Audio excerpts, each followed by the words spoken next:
Estamos con el doctor Rafael Pineo Coral, director de Planeamiento y Presupuesto de la Dirección Regional de Educación, quien ha sido invitado para el foro de currículo contextualizado dentro del proyecto educativo regional. Bienvenido al foro, doctor Rafael, dentro del programa de posgrado de la Universidad Nacional de Ucayali. Sí, muchas gracias, Germán. Gracias por tu invitación. Considero que este espacio es muy importante para poder interactuar en una dinámica de buscar cuál sería o cuál debe ser lo ideal que nuestros estudiantes deben tener en un proceso de formación, ¿no? Entonces, nuestro país, como país multicultural y pluricultural y multilingüe, ¿no? Encierra toda una diversidad, y esa diversidad tiene que ser considerada, ¿no? Desde el Estado mismo, ¿no? La sociedad civil y los diferentes actores, ¿no? que fluimos en la sociedad. Y creo que la universidad es uno de las entidades que debe gestar este tipo de acciones que contribuyan lógicamente hacia la mirada del nuevo ciudadano que debe tener nuestro país, o hacia dónde tenemos que ir formando, ¿no? Con estas características que tiene nuestro país y lógicamente lo que tiene que tener un nuevo ciudadano. Yo te felicito por tu actividad que vienes haciendo, Germán, en beneficio de los maestristas, y vaya un saludo para ellos, porque estos espacios de formación nos deben servir para seguir reflexionando sobre nuestra tarea educativa, sobre el compromiso que nosotros tenemos como forjadores de esa nueva sociedad, como forjadores de esos nuevos actores, y que lógicamente están en manos de nosotros. Si bien es cierto, nuestros estudiantes se dice que tienen un inicio de una tarea o de una formación en el hogar, pero también ellos no solamente están encerrados en ese espacio familiar, sino forman parte de una comunidad, de una sociedad, y allí el gran trabajo que se debe tener o se tiene para seguir fluyendo en esta dinámica social la cual nos corresponde estar, ¿no? Entonces, hablar del currículo básicamente es hablar de un instrumento, ¿no? Es hablar de un plan, de un proyecto, de una perspectiva de qué es lo que queremos que nuestros estudiantes básicamente aprendan, ¿no? Qué es, cómo queremos que nuestros estudiantes se forjen o se formen. Entonces, esto parte lógicamente de un constructo nacional y va progresivamente construyéndose en un nivel regional, en un nivel local, para aterrizar en las instituciones educativas, ¿no? Entonces, este instrumento es el que define, ¿no? O contiene específicamente cuáles deben ser esos aprendizajes que nuestros estudiantes deben de tener. Entonces, estos aprendizajes que les permita más adelante desenvolverse en la vida, ¿no? Desenvolverse y ser parte de esa sociedad a la cual él se va a enfrentar. Por eso es que ahora en el nuevo enfoque pedagógico se habla pues de que el currículo está basado en un enfoque por competencias, ¿no? La construcción del currículo actual se ha basado en un enfoque por competencias, que no es otra cosa que entender sus elementos, y sobre esos elementos se direcciona todo el proceso de enseñanza-aprendizaje, ¿no? Una competencia encierra lógicamente un conjunto de capacidades, las capacidades encierran un conjunto de destrezas, habilidades, y en esa dinámica fluye el proceso de enseñanza-aprendizaje. Y para también ir viendo la progresión de los mismos, están pues los estándares de aprendizaje, ¿no? Y los desempeños, ¿no? que estos también fluyen para ir viendo cuáles son los avances que tienen que ir midiéndose bajo dos formas de evaluación, ¿no? Tanto sumativa y formativa. Entonces, esto es en sí un poco el panorama de un currículo y de cómo tiene que ser trabajado. Pero vayamos un poco más a la profundidad del currículo, ¿no? Si es el conjunto de experiencias, el conjunto de contenidos, el conjunto de situaciones que debemos tener presentes para conducir la educación, pues este instrumento tiene que ser analizado, consensuado y debidamente planificado, lo que significa que un currículo dentro de lo que son su misma construcción y su misma implementación no es un instrumento vertical, no es un instrumento abierto. Sus características básicas son abierto, flexible, contextualizable, ¿no? Y ahí está la razón de ser de los maestros, ¿no? O de las instituciones educativas, de cómo hacer de que este instrumento aterrice en la acción pedagógica que debemos hacer los maestros. Por eso es que se habla de que teniendo como base el instrumento que se llama Currículo Nacional de Educación Básica, ya vienen ya las programaciones curriculares, y estas programaciones curriculares aterrizan en programaciones curriculares a nivel de aula, que es el conjunto de las unidades didácticas y las sesiones de aprendizaje.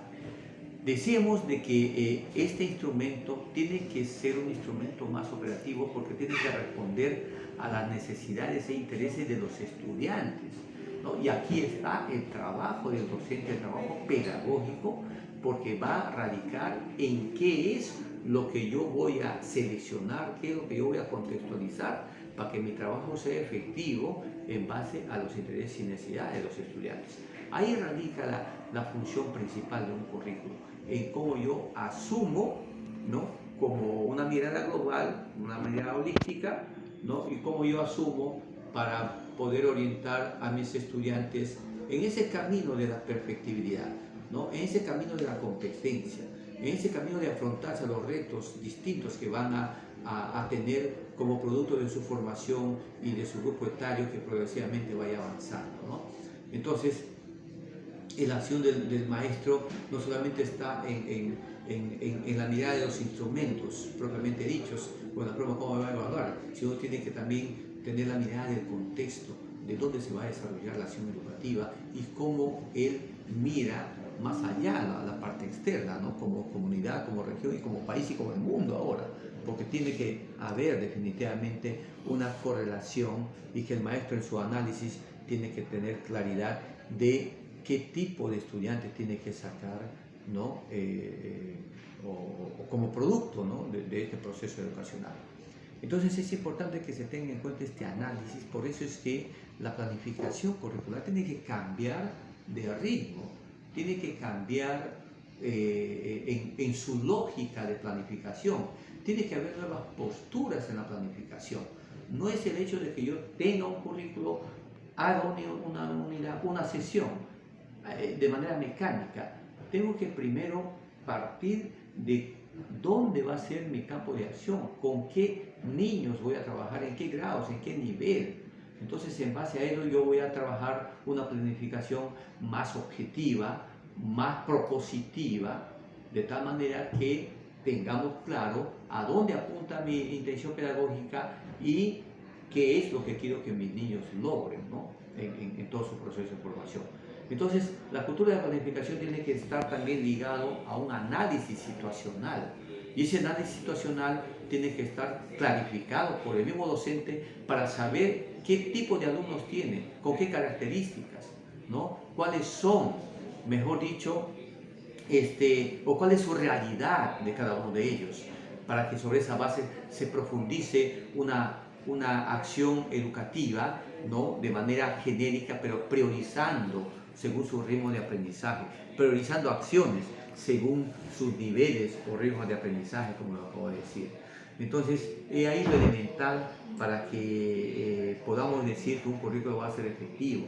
Pueden aparecer un sinnúmero de estructuras, pero vayamos a ver cómo aterrizamos con ello, ¿no? Y ahí está el trabajo netamente del docente.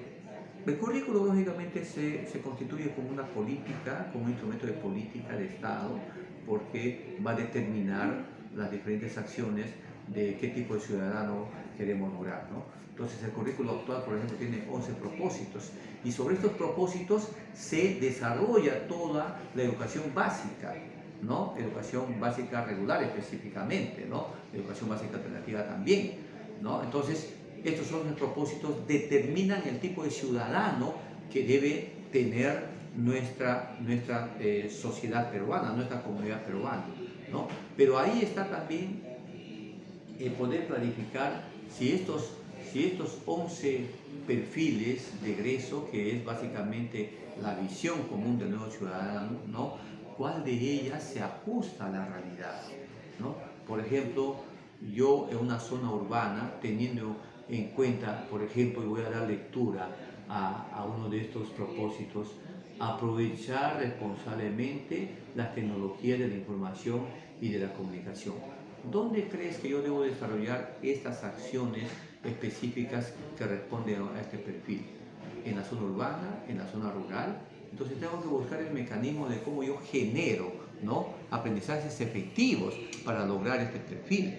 Entonces ahí está el análisis que tenemos que hacer. Y así, ¿no? Tenemos, por ejemplo, otro de los perfiles que nos parece también muy interesante, ¿no? La práctica o practica una vida activa y saludable para su bienestar, como su cuerpo, e interactúa con otras personas. Esto, por ejemplo, es un perfil que lógicamente tiene que darse de manera transversal. Entonces, pero para eso el maestro tiene que estar lógicamente habituado, preparado y con una acción investigativa permanente para ver cómo canalizar con las competencias, capacidades y lógicamente se responda a este tipo de perfil o se responda a esa formación que debe tener un ejes estudiante. Entonces, el currículo, teniendo su perfil de egreso, como decía, es esa visión del nuevo ciudadano que nosotros buscamos para nuestro país y para el mundo, ¿no? Otro elemento que tiene también el currículo tiene que ver con los enfoques transversales, ¿no? Los enfoques transversales definidos como problemáticas, demandas y necesidades socioculturales fundamenta, ¿no?, su acción básicamente a la valoración que se tiene que tener como parte de esta sociedad, ¿no? Entonces existen muchos enfoques transversales, básicamente hay 7, que estos enfoques van a fluir en todo un proceso de formación del estudiante, ¿no? Como por ejemplo, ¿no?, derechos, qué derechos tiene el ciudadano, el estudiante, para poder afrontar, ¿no?, su interacción social, como por ejemplo la interculturalidad. Dicho sea de paso, como decíamos, tenemos nosotros 55 pueblos originarios y 48 lenguas. Entonces, ¿cómo va a fluir la acción del estudiante o del ciudadano en esta diversidad cultural, diversidad de lenguas? Y aquí se enfatiza la valoración y el respeto propiamente dicho, ¿no? Y así el componente ambiental, ¿no?, y otros enfoques más que lógicamente tienen que ser vistos, estudiados, ¿no? Entonces, el fundamento principal está en ello, ¿no? Cómo generamos estos enfoques para ir formando a nuestros estudiantes. Lo otro es pues, la claridad conceptual que debemos tener en qué es una competencia, qué es una capacidad, qué es un estándar y qué es un desempeño. Conocido estos 4 elementos que tiene el currículo, lógicamente va a centrar su atención más efectiva el docente, ¿no?, en esa tarea, ¿no? Entonces, estos son los elementos principales, ¿no?, que podemos nosotros especificar, ¿no?, y que de una otra manera también, como el currículo es una construcción de un instrumento nacional, no solamente es elaborado, ¿no?, bajo ciertos lineamientos quizás dentro de X grupos, sino que parte también de una política nacional o de un proyecto educativo nacional. Y este proyecto educativo nacional centra también su atención en los destinos del país referido al aspecto educacional, ¿no? Entonces, también es considerado este instrumento como tal. Y más todavía ya yendo al aspecto regional, todas las regiones tienen su proyecto educativo regional, sus PER, ¿no? Este PER también es un instrumento estratégico en la actualidad que va a determinar ciertas acciones en beneficio de la educación de una determinada región, ¿no? Se alinea con el PEN, finalmente allí hay objetivos también estratégicos que tienen que ser considerados, no solamente para una educación formal, ¿no? En las escuelas, sino también para una educación dentro del contexto social en la cual interactuamos todos, ¿no? El Estado, los ciudadanos comunes y corrientes, la familia, ¿no? La sociedad civil, las entidades particulares, etcétera, etcétera, ¿no? Entonces, hablar entonces del currículo parte también de esa necesidad de entender que si el currículo está centrado en una atención hacia la educación formal, también tenemos un currículo nosotros que tiene que ver con la propia forma de vida, ¿no? En la propia cultura familiar, ¿no?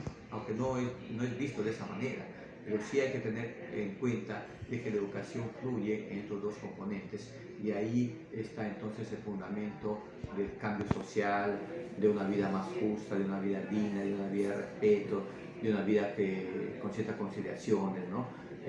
De paz, de unidad. Y eso creo que apunta también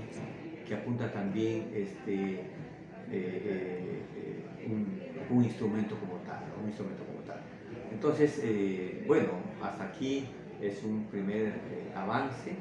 Quizás más adelante podemos ver ya definitivamente la estructura propiamente dicho y sobre eso cómo operativizarlo, cómo planificarlo. Nosotros tenemos paralelo a ello, estimado Germán, y quiero compartirlo también, a nivel de la región se ha venido haciendo un estudio sobre una nueva propuesta curricular intercultural, ¿no? Que todavía no lo ponemos en discusión, pero queremos adelantarles a nuestros estudiantes maestristas para de repente también generar, ¿no?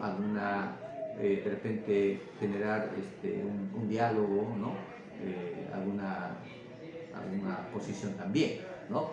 Si bien es cierto, nuestro país está marcado en 3 regiones naturales concretas, hasta 4 también, entonces, pero estas regiones son sui generis, vamos a decirlo de esta manera, ¿no? Entonces quiere decir que responde a un tipo de cultura, responde a un tipo de propósito, ¿no? De desarrollo como tal. Entonces se está por allí haciendo el estudio correspondiente para que esta propuesta de currículum intercultural tenga como eje, ¿no? hacia una ciudadanía intercultural amazónica para el Perú y el mundo, ¿no? ¿Cuál es el eje que va a canalizar esta propuesta? La formación de un nuevo ciudadano intercultural para el mundo, ¿no? Para el Perú y el mundo, ¿no? Desde nuestra Amazonía. Y que sobre esta base tiene que haber lógicamente los propósitos, ¿no? Cómo se entiende ello, cómo va a ser la cultura de planificación del nuevo docente. El nuevo docente tiene que enfocarse a una planificación más, si se quiere llamarlo, va a dar la redundancia, más objetiva, ¿no? Partiendo de una concepción o forma analítica, forma crítica y prospectiva. Entonces, el proceso de planificación curricular tiene que tener estos 3 elementos y eso lo va a hacer el docente, ¿no? Entonces, y también dentro de estas 3 líneas de acción también se está haciendo el estudio de 3 formas o 3 enfoques principales. Uno que es lo informativo, lo formativo y lo transformacional, ¿no? Entonces, ahorita, por ejemplo, Germán, tenemos todo un conjunto de formas de cómo uno recoge información, cómo uno va alimentándose en conocimientos. Entonces la escuela tiene que jugar un rol importante y aquí el docente por eso decimos que tiene que cambiar un poco la cultura de planificación. Por ejemplo, si tú en la actualidad vas a desarrollar un tema X, por ejemplo, dices, a ver, vamos a ver hoy sobre los recursos naturales. Y tú llevas un contenido, ¿no? Que has sacado de un texto, de Google, ¿no? Supuestamente llevas lo mejor, que los recursos naturales son estos, y das tu rollo, y bueno, haces tus trabajos técnicos, estratégicos, prácticos y todo lo demás. Pero si tú después le dices al niño, o el niño ya sabe, que entrando al Google, busca recursos naturales, va a encontrar un sinnúmero de información científica, académica, política, etc.